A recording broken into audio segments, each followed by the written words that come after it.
আল্লাহ পাক রব্বুল আলামিনের দরবারে শুকরিয়া আদায় করতেছি যে রব্বুল আলামিন আমাদেরকে বিগত জুমার দিন থেকে নিয়ে আজকের এই জুমার দিন পর্যন্ত দুনিয়াবী সমস্ত ফিতনা ফাসাদ থেকে জুদা করে তিনার মহান হুকুম জুমার ফরজ নামাজ আদায়ের উদ্দেশ্যে আগে ভাগে আল্লাহ পাক আমাদেরকে তিনার পবিত্র ঘর মসজিদে আসার এবং বসার তৌফিক দান করলেন।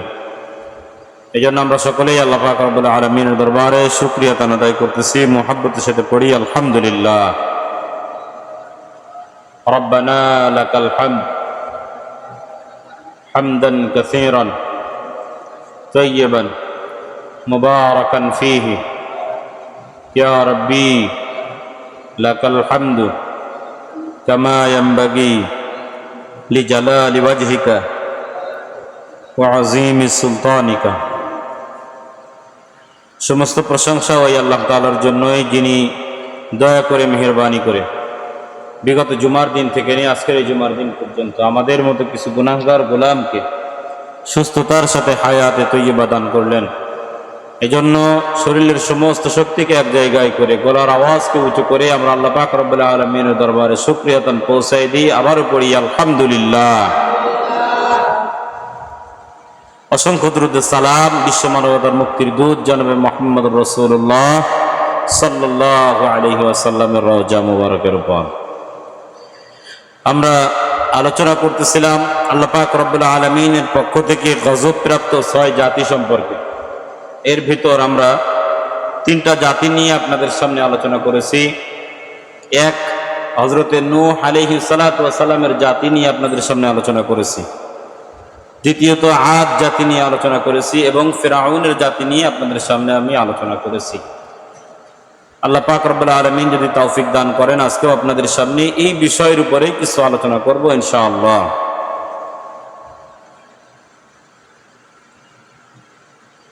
রব্বুল আলামিন যুগে যুগে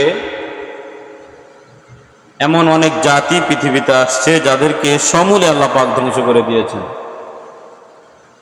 এমন 6টা জাতির আলোচনা ধারাবাহিক আপনাদের সামনে করার ইচ্ছা করেছিলাম। 3টি করেছি। আজকে ইনশাআল্লাহ তাআলা আল্লাহ পাক যদি তৌফিক দান করেন আরো একটু বিস্তারিতভাবে আপনাদের সামনে জানানোর চেষ্টা করব। 4র্থ নম্বর যে জাতিকে আল্লাহ পাক রব্বুল আলামিন গজব দিয়ে ধ্বংস করলেন এই জাতির নাম হচ্ছে লূত আলাইহিস সালাতু ওয়াস সালামের জাতি। কোন নবীর জাতি তারা? লূত আলাইহিস সালাতু ওয়াস সালাম। মনে রাখতে হবে প্রথম আল্লাহ পাক যে জাতিকে ধ্বংস করেছিলেন এই জাতির নাম বলেছিলাম হযরতে নূহ আলাইহিস সালাতু ওয়াস সালামের জাতি। আর আজকে যে নবীর জাতিকে নিয়ে আমরা আলোচনা করব এই নবীর নাম কি বললাম? হযরতে লূত আলাইহিস সালাতু ওয়াস সালাম। সবাই বলেন হযরতে লূত আলাইহিস সালাতু ওয়াস সালাম। গোটা বিশ্বের ভিতরে এই একটা ইনফরমেশন আপনারা জেনে নেন। অনেকে হয়তো এই ইনফরমেশনটা আপনাদের কাছে নাই, আপনারা জানেন না। একেবারে নতুন একটা ইনফরমেশন আপনাদের কাছে। আমাদের বাংলাদেশে অল্প কিছুদিন আগে সমকামিতা নিয়ে একটা আলোচনা হয়েছিল, আপনাদের কি মনে আছে? হ্যাঁ, সমকামিতা নিয়ে বাংলাদেশে আন্দোলন পর্যন্ত হয়েছিল। এই সমকামিতার সূত্রপাত এই হযরতে লূত আলাইহিস সালাতু ওয়াস সালামের জামানা থেকেই শুরু হয়েছিল। তাহলে এইটা একটা ইনফরমেশন আমরা পেলাম যে সমকামিতা শুরু হয়েছিল হযরতে লূত আলাইহিস সালাতু ওয়াস সালামের জামানা থেকে। তৎকালীন সময়ে মানুষ তাদের যৌন চাহিদা পূরণের জন্য ছেলেদের কাছে যেত, মেয়েরা মেয়েদের সঙ্গে তাদের যৌন চাহিদা পূরণ করার জন্য তারা কাজ করত। এটা হচ্ছে সমকামিতা।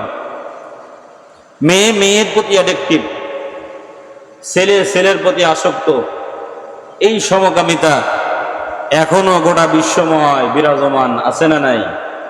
আছে। আমাদের বাংলাদেশেও এই সমকামিতা নিয়ে এক শ্রেণীর মানুষ তারা আলোচনা করেছে, রাজপথ পর্যন্ত তারা এসে দাঁড়িয়েছে। তাদের ইচ্ছা তারা সমকামিতা করবে। লূত আলাইহিস সালাতু ওয়াস সালামের এই জাতি এরা তিনটি ভয়ঙ্কর অপরাধ করেছিল। কয়টি? সবাই বলেন। 3টি। ঘুমাবেন না কেউ, আমি বারবার আপনাদের কাছে আমি আলোচনা করলেই অনুরোধ করি, ঘুমাবেন না। সারা সপ্তাহে অনেকে আছে সারা সপ্তাহের ভিতরে কোরআনের তাফসীর একটুও শোনার সুযোগ হয় না। আজকে জুমার দিন, আজকে আসলেও যদি ঘুমান তো আপনারা শুনবেন কি আর মানবেন কি? এজন্য ঘুমাবেন না। কথা জিজ্ঞাসা করলে যদি আপনাদের পক্ষ থেকে রেসপন্স পাওয়া যায় আলোচনা করতে সুবিধা হয়, আর যদি কোনো রেসপন্স না পাওয়া যায় মনে হয় খালি মসজিদে আমি একাই বকবক করতেছি। এই জন্য সুবহানাল্লাহ বলতে বললে, আলহামদুলিল্লাহ বলতে বললে আপনারা একটু উচ্চ স্বরে আমাকে একটু মোটিভেশন করবেন। আপনাদের এগুলো শুনলে আমারও ভালো লাগবে, আমার আলোচনা করতেও ভালো হবে। এবং আপনাদের সুবহানাল্লাহ আলহামদুলিল্লাহ যদি ভালোবাসা দিয়ে আসে তো রব্বুল আলামিনের বিনিময়ে আপনাকে উত্তম জাযা খায়ের দান করবে।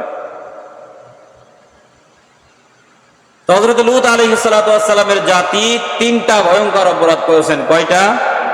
3টা। দেখবেন এই 3টা আমাদের এই জাতির ভিতরে আছে কিনা, আপনারা নিজেরাই মেলাবেন। 1 নাম্বার, তারা সমকামিতা চালু করেছে।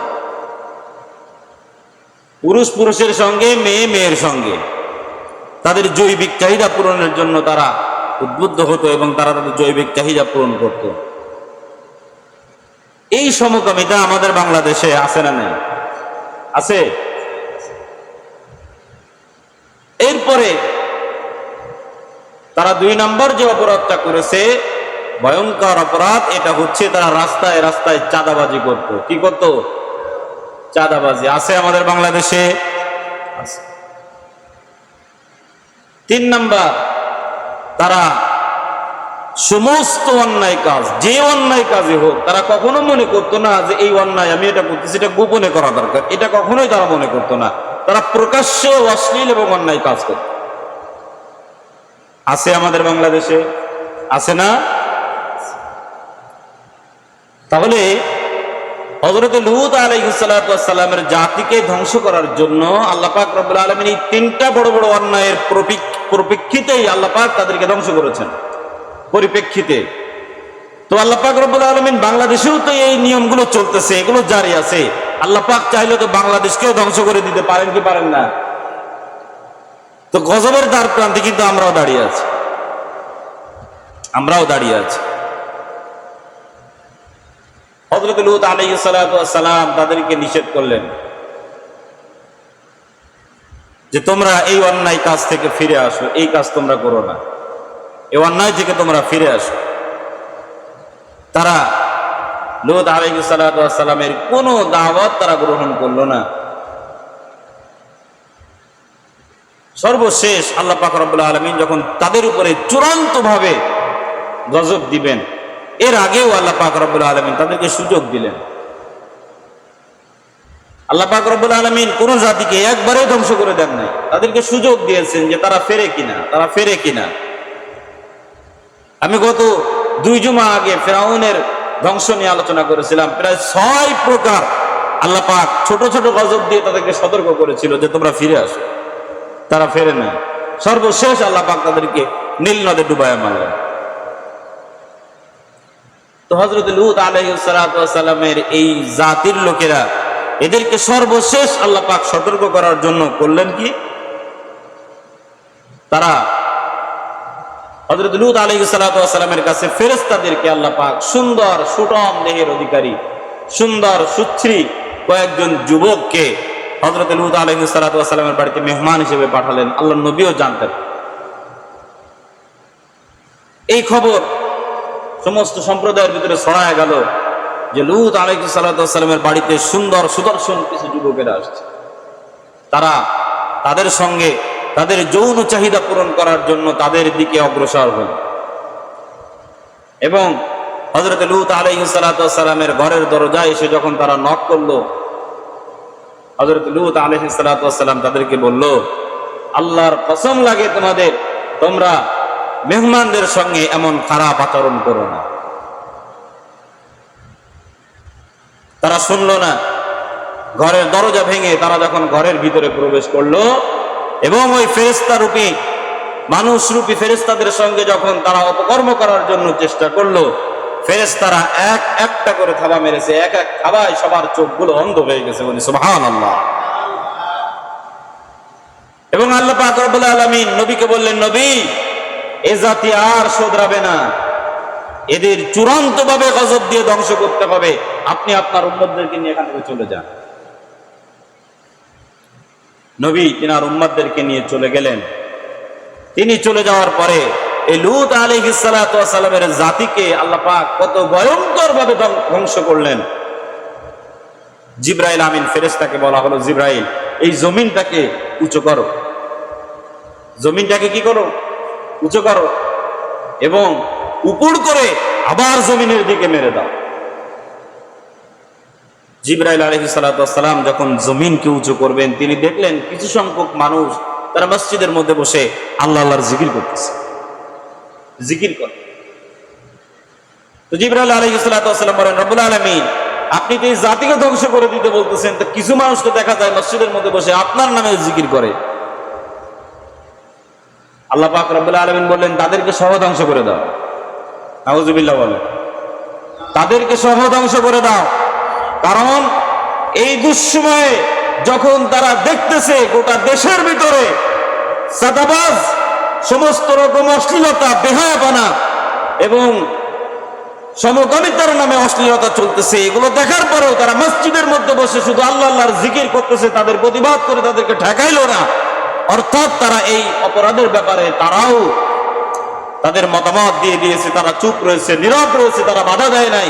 এই জন্য তাদেরকে সহ গোটা জাতিটাকেই তোমরা ধ্বংস করে দাও। এই জন্য ওই জাতিকে উঁচু করা হলো এবং উবুড় করে মারা হলো। এখনো পর্যন্ত ওই জায়গাটা পৃথিবীর মধ্যে বিদ্যমান আছে, ভাসমান সাগর, যেই সাগরে কোনো মাছ জন্মায় না, যেই সাগরে কোন মানুষ একেবারে বাচ্চা ছেলেকেও যদি আপনি ছেড়ে দেন, ওই বাচ্চা ওই পানিতে ডুববে না, কেউ ডুবে না ওই পানিতে, অটোমেটিক্যালি ভেসে থাকবে। এখনো আছে, খুব সম্ভব মিশরে এখনো আছে। ওই লূত আলাইহিস সালাতু ওয়াস সালামের জাতিকে এইভাবে ধ্বংস করা হয়েছিল। আজকেও আমাদের বাংলাদেশে অনেক আলেম আছে, অনেক মানুষ আছে যারা শুধু দাওয়াত ও তাবলীগের নাম করে মসজিদে মসজিদে যায়, ওর কাছে যে শুধু দাওয়াত দেয়, কিন্তু যখন কোনো অন্যায় অবিচার সামনের পরে আসে এরা মুখের কোনো আওয়াজ বের করে না। কথা বলেন ঠিক কিনা? মুখে কুলু বেটে বসে থাকে। অনেক আলেমেরা আছে যারা তাফসীর জগতে আসে, কিন্তু হক কথাগুলো তারা তাদের মুখ থেকে বলতে চায় না, যদি বলে তাদের উপরে তো জুলুম নির্যাতন আসতে পারে। এই জন্য তারা কোনো আওয়াজ করতে চায় না। জাতি মনে রাখবে, যখন রব্বুল আলামিনের পক্ষ থেকে কোনো গজব আমাদের পরে পতিত হবে, এই সমস্ত আলেম আর এই সমস্ত লিবাসধারী মানুষদেরকে আল্লাহ পাক রব্বুল আলামিন সবার আগে ধ্বংস করবেন। বলেন ঠিক কিনা? সতর্ক হন, এখনো সতর্ক হন। আপনি আপনার জায়গা থেকে কোরআনের যে হক কথাগুলো আপনি জানেন, এগুলো মানুষের কাছে পৌঁছায় দেন। আপনি শুধু চাকরির ভয় করবেন আর প্রশাসনের জেল জুলুমের ভয় করবেন আর হক কথাগুলো বলবেন না, এটা হতে পারে না। আপনি এই ক্ষণস্থায়ী জীবনের জন্য হক কথাগুলো বলাকে স্থগিত করে রাখবেন। কিয়ামতের ময়দানে রব্বুল আলামিন জাহান্নামের আগুনের কাউসি দিয়ে আপনার জিহ্বাখানা কেটে দিবে। তো ওই পরকালীন যে জীবনটা শুরু হবে, শেষ হবে না, ওই জীবনের পরকালীন শান্তির চাইতে এই জীবনের, এই ক্ষণস্থায়ী জীবনের শান্তির তো কোনো দাম নাই। কথা বলেন ঠিক কিনা? এই জীবনের কষ্ট যদি হয়, হতেই পারে, কষ্ট আমরা আমাদের গায়ে মেনে নিব। আমরা চাই পরকালীন জিন্দেগিতে শান্তি। কথা বলেন ঠিক কিনা? পরকালীন জিন্দেগিতে আমরা শান্তি চাই। এজন্য আমাদের সমাজের মধ্যে যদি আমরা দেখি যে কোথাও সমকামিতা নিয়ে কথা হচ্ছে, আপনি সবার আগে চেষ্টা করবেন আপনার হাত দিয়ে সমকামিতাকে বাধা দেওয়ার জন্য। পারা যাবে? পারা যাবে ইনশাল্লাহ। সমকামিতাকে আমরা বাধা দেব, রুখে দিব। সমকামিতা বাংলার জমিনে চলতে পারে না। এটা লূত আলাইহিস সালাতু ওয়াস সালামের জাতির লোক, তারা ধ্বংস হয়ে গেছে। এটা নতুন করে বাংলার জমিনে বীজ বুনবা আর ওই গাছ বড় হবে, ওই গাছের ফল সারা বাংলাদেশে ছড়াবে। বাংলাদেশের তাওহীদি জনতা এটা কখনোই মেনে নিতে পারে না। ঠিক কিনা? আসুন, 2 নাম্বার, আমরা আমাদের সমাজে যেখানেই দেখবো চাঁদাবাজি, সমাজে তাকায় দেখবেন চাঁদাবাজের সংখ্যা বেশি না সাধারণ মানুষের সংখ্যা বেশি? সবাই বলেন, সাধারণ মানুষের সংখ্যা বেশি, চাঁদাবাজের সংখ্যা হাতে গোনা 2-5 জন। 2-5 জন চাঁদাবাজের ভয়ে আমরা হাত গুটায় বসে থাকি। চাঁদাবাজ দেখলে ঘরে দরজা দিয়ে বসে থাকি। পরিস্থিতি তো বাংলাদেশে এমনও হয়েছে, গ্রাম মহল্লা পর্যন্ত আপনি বাড়ি বানানোর জন্য এক গাড়ি বালি আনবেন, সেই বালিটা আপনাকে আনতে দেওয়া হবে না, আপনাকে ট্যাক্স দেওয়া লাগবে। ট্যাক্স মানে টাকা দেওয়া লাগবে, চাঁদা দেওয়া লাগবে। ইট আনবেন, চাঁদা দেওয়া লাগবে। বাড়ি বানাবেন, চাঁদা দেওয়া লাগবে। মগের মূল্য নাকি? এই সমস্ত চাঁদাবাজদেরকে যখনই আপনারা দেখবেন, গণ পিটানি দিয়ে প্রশাসনের হাতে তাদেরকে তুলে দিবেন। কারণ চাঁদাবাজদেরকে যখন আপনারা উৎসাহ দিবেন, আপনারা বাধা দিবেন না, কিছুই বলবেন না, তো এই চাঁদাবাজদের চাঁদাবাজি বাড়বে, রব্বুল আলামিনের গুসা বাড়বে, এবং তিনার পক্ষ থেকে এই জাতির উপরে গজব নাজিল হবে। আমরা আমাদের সামর্থ্য অনুযায়ী সমস্ত চাঁদাবাজদেরকে রুখে দিব। পারবো ইনশাআল্লাহ? ইনশাআল্লাহ। এরা ভয় পায়, পারা যাবে ইনশাআল্লাহ? ইনশাআল্লাহ। আল্লাহ। 3 নাম্বার, যেখানে অন্যায় দেখব, যেখানে অন্যায় দেখব, প্রকাশ্যে হোক গোপনে হোক, আপনি আপনার সর্বাত্মক সাধ্য অনুযায়ী চেষ্টা করবেন অন্যায়কে বাধা দিতে। যদি আপনি হাত দিয়ে না পারেন, আপনার ক্ষতি হয়ে যাবে বড়, সেই ক্ষেত্রে আপনি আপনার জবান দিয়ে চেষ্টা করবেন। যদি জবান দিয়ে না পারেন, এটা বলা আলেমদের জন্য ঠিক না, এটা বলা ঠিক না, এটা মানুষের ইমানকে দুর্বল করে দেয়। সর্বশেষ আপনি অপরাধটাকে ঘৃণা করবেন। তো এখন আমাদের জাতির অবস্থা হয়ে গেছে কি, এই আলোচনা আমরা অনেক আগে শুনেছি, তো এই জন্য আমাদের এখন হয়ে গেছে কি, অপরাধ সামনে দেখলেও ইস মনে হতে কাজ হলো, এটা বাজে কাজ করলো, এই পর্যন্তই আমরা সীমাবদ্ধ থাকি। কথা বলেন ঠিক কিনা? আমরা হাত দিয়েও বাধা দিই না, মুখ দিয়েও কেউ বাধা দিই না, ওই শুধু মনে মনে ঘৃণা করে আমরা আমাদের ইমানের পরিচয় দিই। অথচ আপনি চাইলে এই অপরাধটাকে ঠেকাইতে পারতেন, আপনি চাইলে একটা মেয়ের ধর্ষণ হওয়াকে ঠেকাইতে পারতেন, আপনি চাইলে এক জায়গায় ছিনতাই করাকে ঠেকাইতে পারতেন, আপনি চাইলে একটা চুরিকে ঠেকাইতে পারতেন, একটা ডাকাতিকে ঠেকাইতে পারতেন, একটা সংসার ভেঙে যাওয়া সংসারকে আপনি ঠিক করে দিতে পারতেন। কিন্তু আপনি মনে করলেন যে ঘৃণা করার ভিতর দিয়েও যদি ইমানের পরিচয় পাওয়া যায়, তো আমি সেটার মধ্যেই সীমাবদ্ধ থাকি। এটা করলে হবে না। এটা সর্বশেষ একদম সর্বনিম্ন ইমানের পরিচয়। আপনার ইমানের সর্বোচ্চ পরিচয় হচ্ছে আপনি আপনার হাত দিয়ে আগে অন্যায়কে বাধা দিবেন। এটা আপনার ইমানের সর্বোচ্চ পরিচয়। আমরা চেষ্টা করব, যেখানে অন্যায় দেখব, যেখানে অবিচার দেখব, আমরা আমাদের সাধ্য অনুযায়ী অন্যায় এবং অপরাধের বিরুদ্ধে আমরা রুখে দাঁড়াবো। পারা যাবে ইনশাআল্লাহ? আল্লাহ। আসুন এবার আমরা সর্বশেষ আরেক জাতি নিয়ে আলোচনা করি, মাদিয়ান জাতি। কোন জাতি? সবাই বলেন মাদিয়ান জাতি। বলেন মাদিয়ান জাতি। এই মাদিয়ান জাতি, এই জাতির উপরে যিনি নবী ছিলেন হযরত শুআয়ব আলাইহিস সালাতু ওয়াস সালাম। কোন নবী? অনেকে আছেন এই নবীর নামও মনে হয় জানেন। আবার বলেন হযরত শুআয়ব আলাইহিস সালাতু ওয়াস সালাম। ইনি কোন জাতির নবী ছিলেন? মাদিয়ান জাতির নবী ছিলেন। সবাই বলেন কোন জাতি? মাদিয়ান জাতির।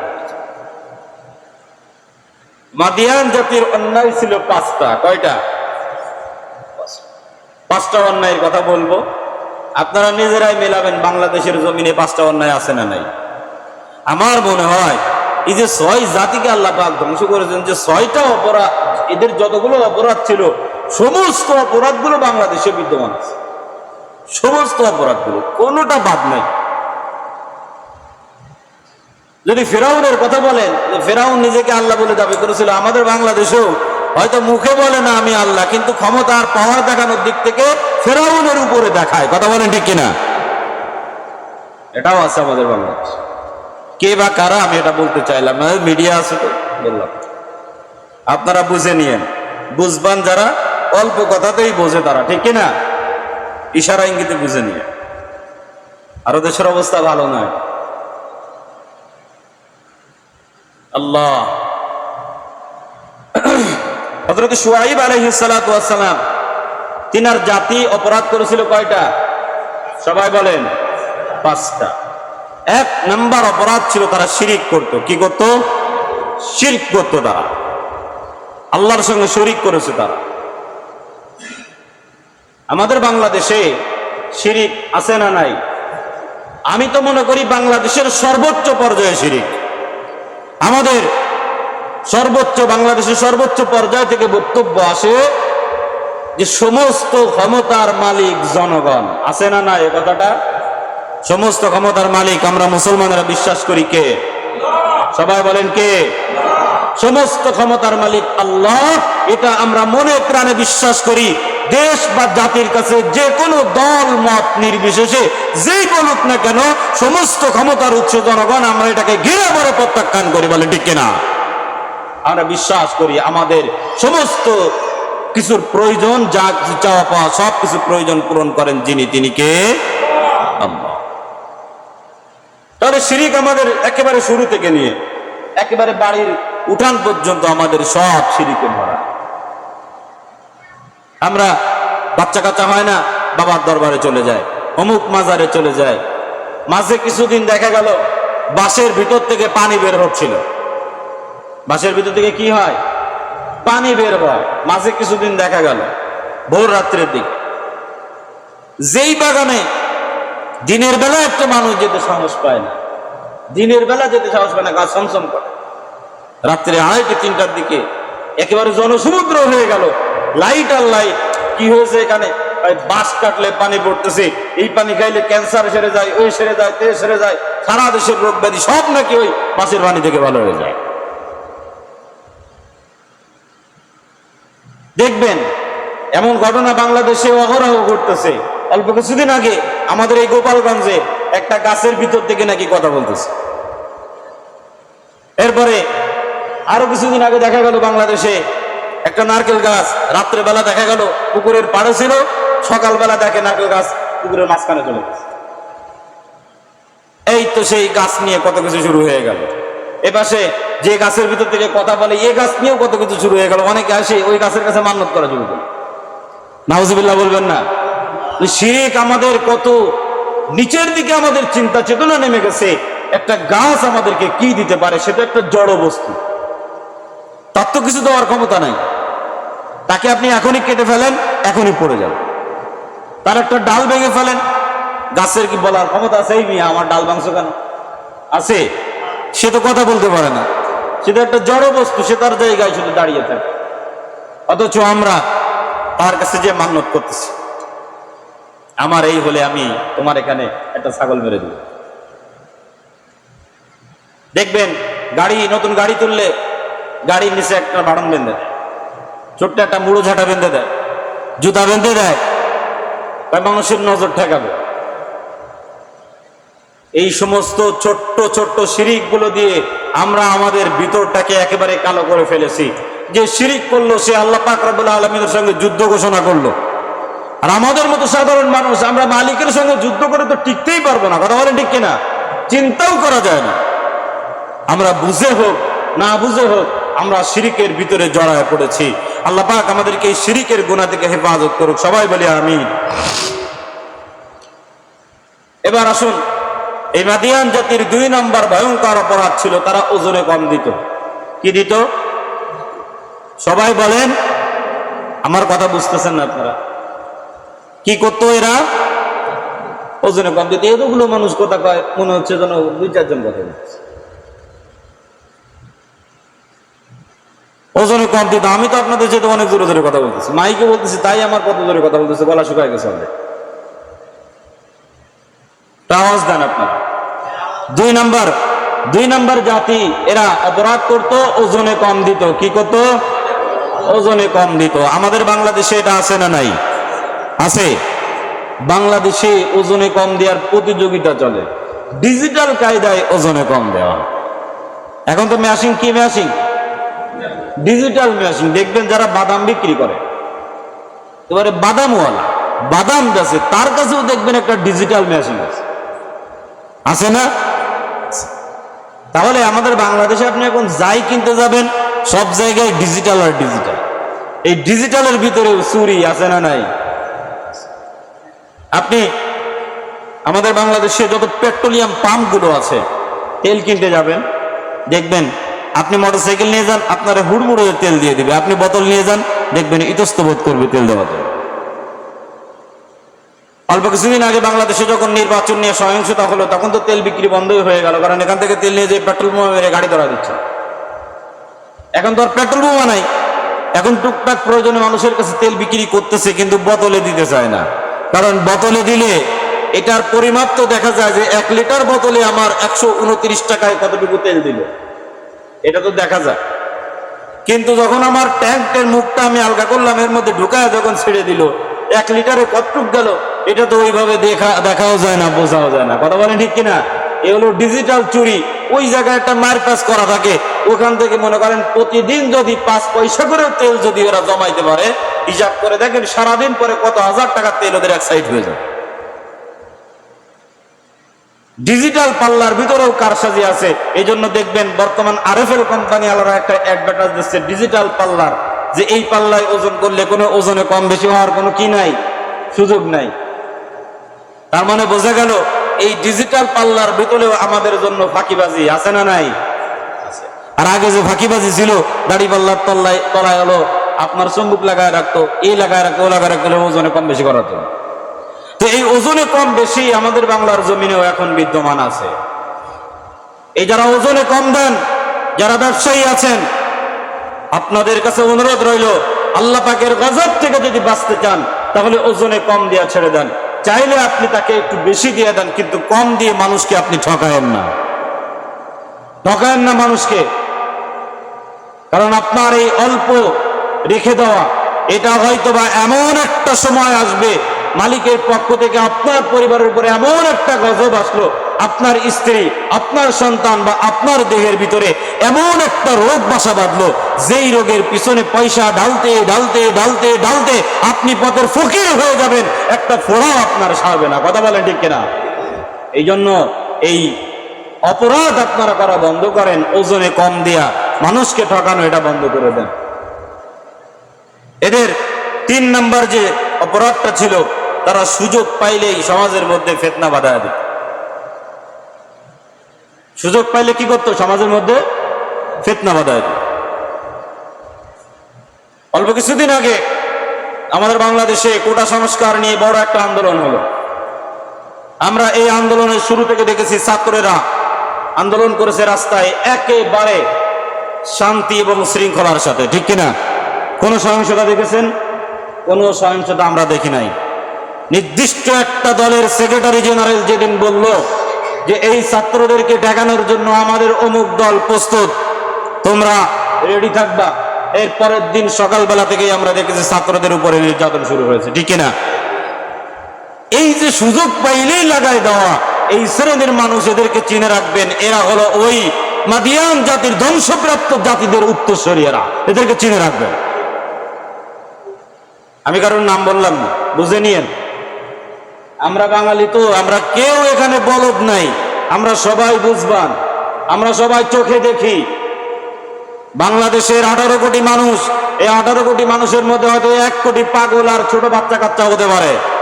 বাকি বুঝবান যারা, তারা সবাই দেখেছে, সবাই জানে যে বাংলাদেশের এই 10-12 দিনের মধ্যে কি অঘটন ঘটেছে। কথা বলে ঠিক কিনা? যত এর ওর উপরে দোষ চাপান না কেন, আমরা এগুলো দেখেছি। এই যে সুযোগ পাইলেই ফিতনা বাঁধায় দেওয়া, এই 200টা তাজা প্রাণ ঝরে গেল, কে দিবে? এই বিনিময়টা দিবে কে? যে ছাত্রগুলোর জীবন চলে গেল, এর বিনিময়টা দিবে কে? এর দায়ভারটা কে নিবে? শুধুমাত্র পরিবারের দায়বদ্ধতা নিলেই কি দায় শেষ? বিচার বিভাগীয় তদন্ত করা হবে। আমি গতদিনও বলেছি, এই বিচার বিভাগীয় তদন্ত করবে। দেখবেন, আমি যদি বেঁচে থাকি, আপনারাও যদি বেঁচে থাকেন, দেখবেন ওই যে পুলিশ কর্মকর্তায় অপরাধ করেছে তাকে হয়তো সর্বোচ্চ গেলে 6 মাসের জন্য সাসপেন্ড করবে, বা তাকে সর্বোচ্চ করে কি করবে, এখান থেকে ট্রান্সফার করে অন্য জায়গায় পাঠিয়ে দিবে। এর বেশি আর কিচ্ছু হবে না। আমরা তো দেখে আসছি বাংলাদেশে এগুলা। এই জন্য যে মা তার সন্তানকে হারিয়েছে, সেই মা বুঝতেছে আমার কলিজার টুকরা হারিয়ে গেছে। যে রিক্সা চালক বাবা তার সন্তানকে হারিয়েছে, ওই রিক্সা চালক বাবা বুঝতেছে আমার কলিজার টুকরা সন্তানটা হারিয়ে গেছে। ক্ষমতার চেয়ারে বসে থাকার জন্য মানুষের উপরে জুলুম নির্যাতন মানুষ যে এই ইতিপূর্ব থেকে চালায় আসতেছে, এটা আমার মনে হয় কোনোদিন বন্ধ হবে না, এটা চলতেই থাকবে, চলতেই থাকবে। সমস্ত নবীদের জীবনীতে দেখা যায়, সমস্ত নবীদের কাছে তারা যখনই হকের দাওয়াত দিয়েছে, এই হকের বিরুদ্ধে সর্বপ্রথম রাষ্ট্র কথা বলেছে, সর্বপ্রথম রাষ্ট্র এদের বিরোধিতায় দাঁড়িয়েছে। আজকে সাধারণ ছাত্রদের বিরুদ্ধে দেখা গেল সর্বপ্রথম তারাই সবার আগে দাঁড়িয়েছে। যেটা এক জায়গায় বসে সাধারণভাবে কথাবার্তার মাধ্যম দিয়ে সমাধান করা যায়। সেই পানিটাকে গোলায় গোলায় সর্বশেষ 200 ছাত্রের জীবনের উপর দিয়ে সেই পানিটাকে খাওয়া হলো। আল্লাহ পাক তাদেরকে বুঝ দান করুক, সবাই বলে আমিন। তাদেরকে হেদায়েত দান করুক, সবাই বলে আমিন। আমার যে ছাত্র ভাইদের জীবন চলে গেল, আল্লাহ পাক তাদেরকে শাহাদাতের মর্যাদা দান করুক, বলে আমিন। 4 নাম্বার, তারা আল্লাহর পথে থাকা মানুষদেরকে বাধা দিত। কারা এটা? মাদিয়ান জাতি। তাদের অপরাধ তারা করতো কি, যে যখনই হক কোনো আলোচনা হতো, দ্বীনের কোনো প্রচারের কথা আসতো, তারা সেখানে বাধা দিত। আজকে আমাদের সমাজে মনে হয় দ্বীনের হক কথাগুলো বললে তাদের বলে মনে হয় কোনো বাধা নাই। আছে, জেল জরিমানা আছে।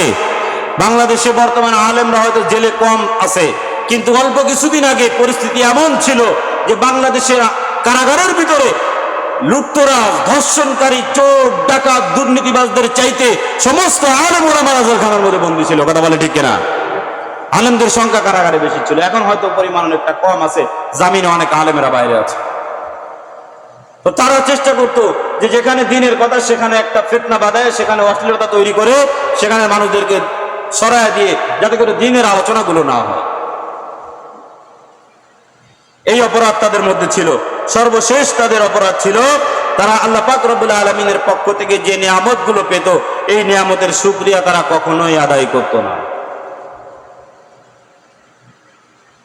নিয়ামত পেয়ে নিয়ামতের শুকরিয়া আদায় না করে নাশুকরি করতে, এই জন্য আল্লাহ পাক রব্বুল আলামিন তাদেরকে গজব দিয়ে ধ্বংস করে দিয়েছেন।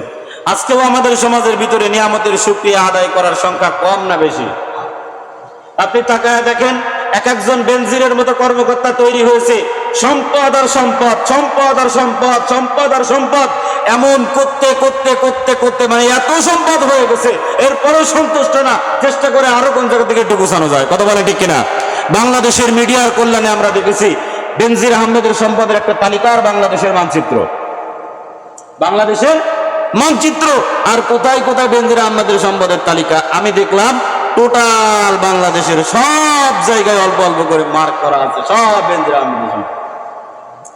সুবহানাল্লাহ বলেন। এত সম্পদ, কোনো শুকরিয়া নাই যে ওরে কত হয়ে গেল, আর তো আমার দরকার নাই। মানুষ তো মাত্র সংসারে 4 জন, 2 মেয়ে, তিন আর ওয়াইফ। এই 4 জনের জন্য সারা বাংলাদেশ কিনে ফেলেছে।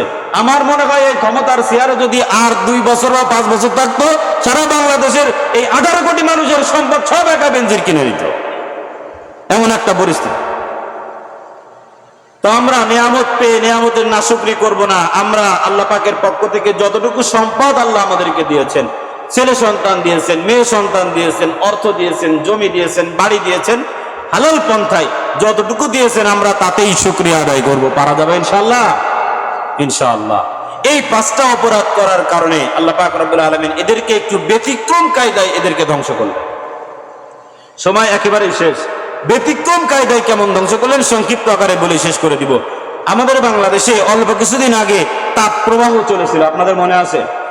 আমাদের যশোরে মনে হয় সর্বোচ্চ 43 ডিগ্রি পর্যন্ত তাপমাত্রা উঠেছিল এবং অনুভব হচ্ছিল প্রায় 49 ডিগ্রি সেলসিয়াস তাপমাত্রা পর্যন্ত, প্রচন্ড গরম। তো আল্লাহ পাক এই মাদিয়ান জাতিকে ধ্বংস করার জন্য 7 দিন, একটা না কয়দিন, সবাই বলেন কয়দিন? 7 দিন আল্লাহ পাক এমন গজব, এমন গরম দিলেন যে গরমে মানুষ অতিষ্ঠ হয়ে গেল।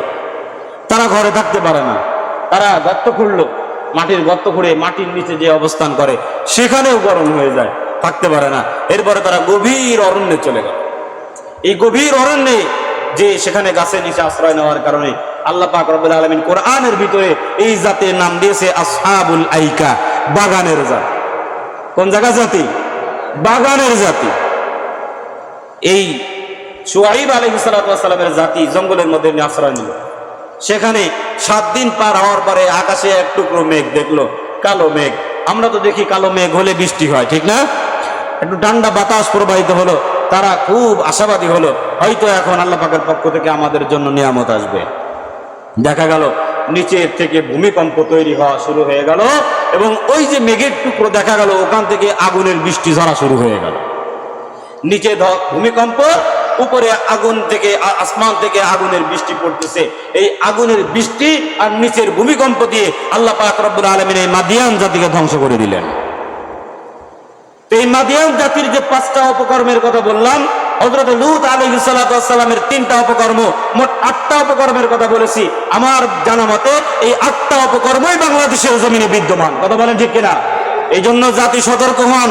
আল্লাহ পাক রব্বুল আলামিনের পক্ষ থেকে গজব যদি না চান, গজব থেকে যদি আশ্রয় চান, নিরাপত্তা চান, তো এই 8টা গুনাহ থেকে নিজেদেরকে পরিত্রাণ করেন। এবং জাতির কর্ণধার যারা আছে, রাষ্ট্র পরিচালনায় যারা আছে, আপনাদের থেকেও আমরা অনুরোধ করতেছি, এই সমস্ত অপরাধগুলো যদি আপনাদের ভিতরে থাকে, আপনারা এখান থেকে সতর্ক হন এবং জাতিকে ভালো করেন। আল্লাহ পাকের গজব কিন্তু দাঁড়ায় আছে আমাদের অপরাধের কারণেই। আসমান ফেড়ে যখনই গজব এসে যাবে, সমস্ত জাতি কিন্তু জমিনের সঙ্গে মিশে যাবে। আল্লাহ পাক রব্বুল আলামিন আজকের এই আলোচনা আমাদেরকে মনে রেখে এই গুনাহগুলো ছাড়ার তৌফিক দান করুক। সবাই বলি আমিন। সুবহানাকা আল্লাহুম্মা ওয়া বিহামদিকা আশহাদু আল্লা ইলাহা ইল্লা আনতা আস্তাগফিরুকা ওয়া আতুবু ইলাইক। ক্বাবলা আল জুমআহ 4 রাকাত সুন্নাত নামাজ আমরা আদায়